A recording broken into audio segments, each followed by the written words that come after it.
El experimento de la cárcel de Stanford fue un estudio llevado a cabo por el psicólogo Philip Zimbardo para conocer los límites de la moral humana y el abuso del poder.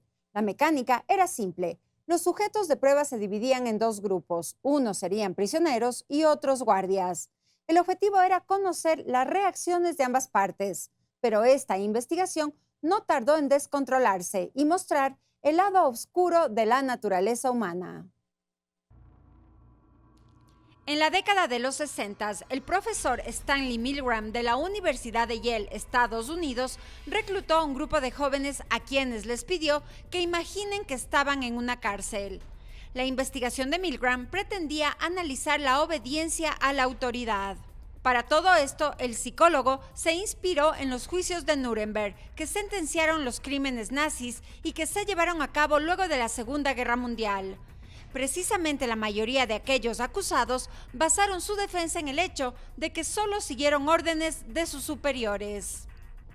Pero en pocos días el experimento tuvo que ser suspendido, pues los estudiantes que fueron engañados comenzaron a sufrir fuertes abusos.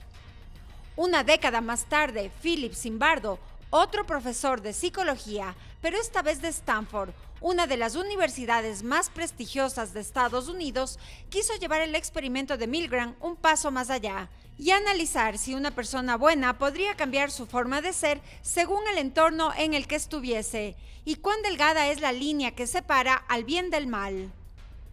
El ensayo fue financiado por el gobierno nacional. Entonces el profesor de Stanford puso un anuncio en un periódico local solicitando voluntarios para un estudio sobre los efectos psicológicos de la vida en prisión, a cambio de $15 diarios.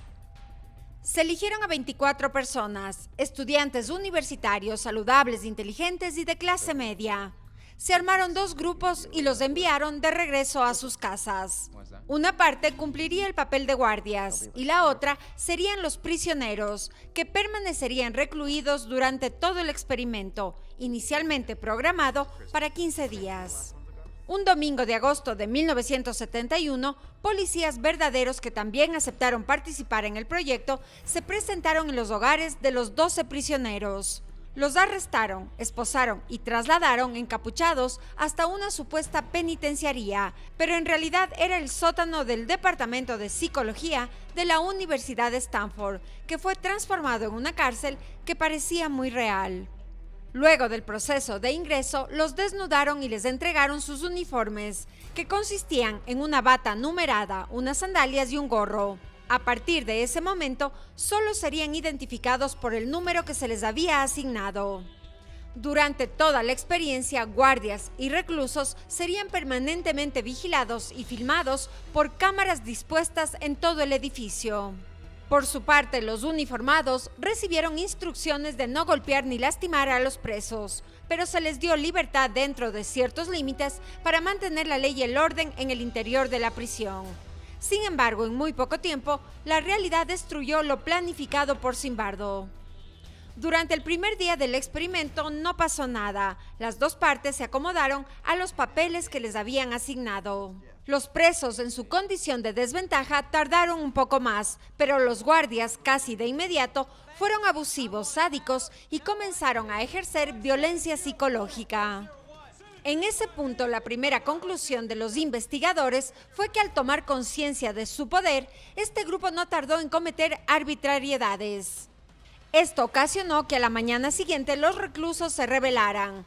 Hicieron barricadas en las celdas colocando las camas contra la puerta, quitándose además los gorros y los números, e inició un fuerte conflicto. Los guardias atacaron a los presos y usaron todo tipo de estrategias para retomar el control del lugar, como castigar a los cabecillas desnudándolos, negándoles el derecho a ir al baño, hasta convertir la comida en un premio. Así volvió la calma y lograron dividir a los reclusos que ya no actuaban en grupo. Durante los 2 días posteriores, las prácticas de los vigilantes se volvieron todavía más crueles. Obligaron a algunos reos a hacer ejercicios forzados completamente desnudos o dormir en esas circunstancias en el suelo. Incluso tenían que limpiar los inodoros sin guantes. Otras prácticas de castigo eran enviarlos a confinamiento o interrumpirles su sueño. técnicas de tortura muy eficaces. Es que existían 3 tipos de vigilantes: los duros pero justos, que seguían las normas; los buenos, que hacían pequeños favores a los reclusos y nunca los castigaban; y por último, los malos, que disfrutaban completamente del poder que ejercían.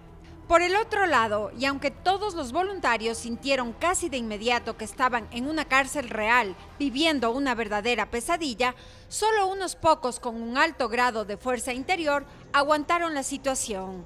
Los demás empezaron a mostrar desórdenes emocionales y depresión. 2 prisioneros sufrieron traumas tan graves que salieron del proyecto. Finalmente, y tras 6 días de encierro, Zimbardo tuvo que suspender el experimento al comprobar que las vejaciones subían de tono, sobre todo en las noches, cuando los guardias creían que no eran observados, y luego de una denuncia de una doctora que reportó la inmoralidad del procedimiento. La conclusión del líder del proyecto fue que indudablemente la situación influye en la conducta humana, y poner a personas buenas en un lugar malo las hace actuar negativamente o resignarse a ser humilladas.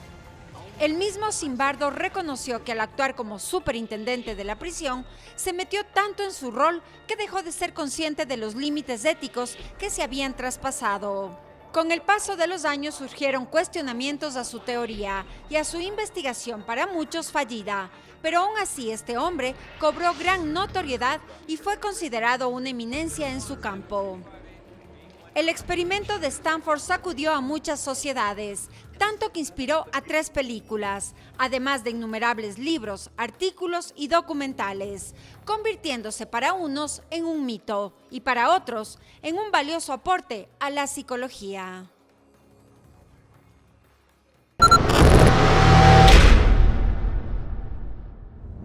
Suscríbete a nuestro canal de YouTube y forma parte de las transmisiones en vivo. Diviértete con nuestras aventuras sin límites, porque América Vive está presente más allá de la televisión.